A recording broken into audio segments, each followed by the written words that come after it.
Hello viewers, welcome to just talk Tamil. Mahindra நிறுவனத்துடைய புகழ்பெற்ற car மாடல்களில் ஒன்று தான் SUV 700. இந்த கார் மாடலுடைய எலக்ட்ரிக் வெர்ஷனான XEV9 மாடலை தான் நவம்பர் 26ஆம் தேதி இந்த நிறுவனம், அதாவது மஹேந்திரா நிறுவனம் இந்தியாவில் அறிமுகப்படுத்தினாங்க. இது ஒரு கூபை ஸ்டைலிலான எலக்ட்ரிக் கார் மாடல். இந்த காரையே மஹேந்திரா நிறுவனம் எல்லோருடைய முன்னிலையிலும் நேரடியாக கிராஷ் டெஸ்ட்டுக்கு உட்படுத்தியிருந்தாங்க. அந்த காருடைய பாதுகாப்பு தரத்தை வெளிக்காட்டும் நோக்கிலேயே இந்த செயலை அவங்க செஞ்சதா சொல்லப்படுது. இந்த டெஸ்ட் ஆனது பார்த்தீங்கன்னா மஹேந்திராவிற்கு சொந்தமான மஹேந்திரா பாசிவ் சேஃப்டி லேப்ல வந்துட்டு செய்யப்பட்டுச்சு.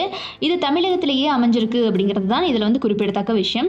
இந்த மோதல் ஆய்வின் வாயிலாக மஹேந்திராவுடைய புதிய XEV9e காருடைய கட்டுமானம் ரொம்பவே ஸ்ட்ராங்கானது அப்படின்னு இப்போ நமக்கு தெரிய வந்திருக்குங்க. ஸோ அது போக பார்த்தீங்கன்னா பொதுவாக வாகனங்களுடைய பாதுகாப்பு தரத்தை பாரத் NCAPயே ஆய்வு செய்வாங்க. இதுவே சமீப காலமாக இந்தியாவிற்கான கார்களுடைய மோதல் ஆய்விற்கு உட்படுத்தி அது குறித்த தகவல்களை வெளியிட்டு வராங்க. இந்த மாதிரியான சூழல்ல மஹேந்திரா நிறுவனமே தானாக முன்வந்து இந்த மோதல் ஆய்வை செஞ்சிருக்காங்க. ஸோ இதுல தான் பாத்தீங்கன்னா இந்தியாவில் இது மாதிரியான வேறு எந்த நிறுவனம் காரை நேரடியாக கிராஷ் டெஸ்ட் செய்யவே இல்லை அப்படிங்கிற மாதிரியான கவனம் பெற்றிருக்கு மஹேந்திரா நிறுவனம். XEV9 காருடைய முன்பக்கமே மோதலுக்கு உட்படுத்தப்பட்டு இருக்கு. மணிக்கு 64 கிலோமீட்டர் வேகத்திலேயே இந்த கார் மோதல் ஆய்விற்கு உட்படுத்தப்பட்டு இருக்குங்க. இது தவிர இதனுடைய பேட்டரி பேக்கின் பாதுகாப்பு தன்மையும் உறுதி செய்யப்பட்டிருக்கு.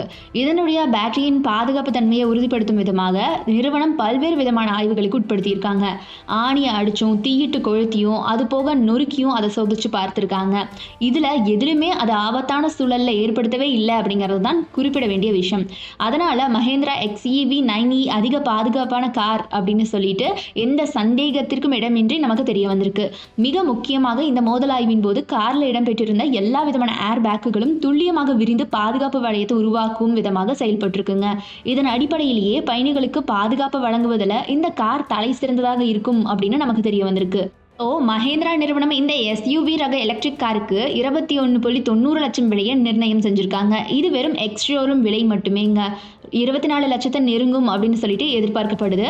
ஒரு முழு சார்ஜில் இந்த காரில் 656 கிலோமீட்டர் தூரம் வரைக்கும் பயணிக்க முடியுமா. இது 79 கிலோவாட்ஸ் பேட்டரி பேக்கை கொண்டிருக்கும் தேர்விலேயே இந்த மாதிரியான அதிக ரேஞ்சை பெற்றுக்கொள்ள முடியும் அப்படின்னு சொல்லப்படுது. அதே வேளையில் இந்த காரில் 59 கிலோவாட்ஸ் பேட்டரி பேக்கும் வழங்கப்பட்டிருக்கு. அது போக இந்த பேட்டரி பேக்குகளை 20-80% சார்ஜ் செய்ய வெறும் 20 நிமிடங்களே போதுமானதான். ஆனால் 175 கிலோவாட்ஸ் DC ஃபாஸ்ட் சார்ஜிங் பாயிண்ட்ல மட்டுமே இவ்வளவு அதிக வேகத்தில் சார்ஜ் செஞ்சு கொள்ள முடியும் அப்படின்னு அவங்க குறிப்பிட்டிருக்காங்க. ஸோ இதை பற்றி நீங்கள் என்ன நினைக்கிறீங்க அப்படிங்கிறத மறக்காம கமெண்ட் பாக்ஸில் கமெண்ட் பண்ணிடுங்க. இந்த வீடியோ பிடிச்சிருந்தா லைக் பண்ணிக்கோங்க. நம்ம ஜஸ்ட் டாக் தமிழ் யூடியூப் சேனலை சப்ஸ்கிரைப் பண்ணி சப்போர்ட் பண்ணுங்க.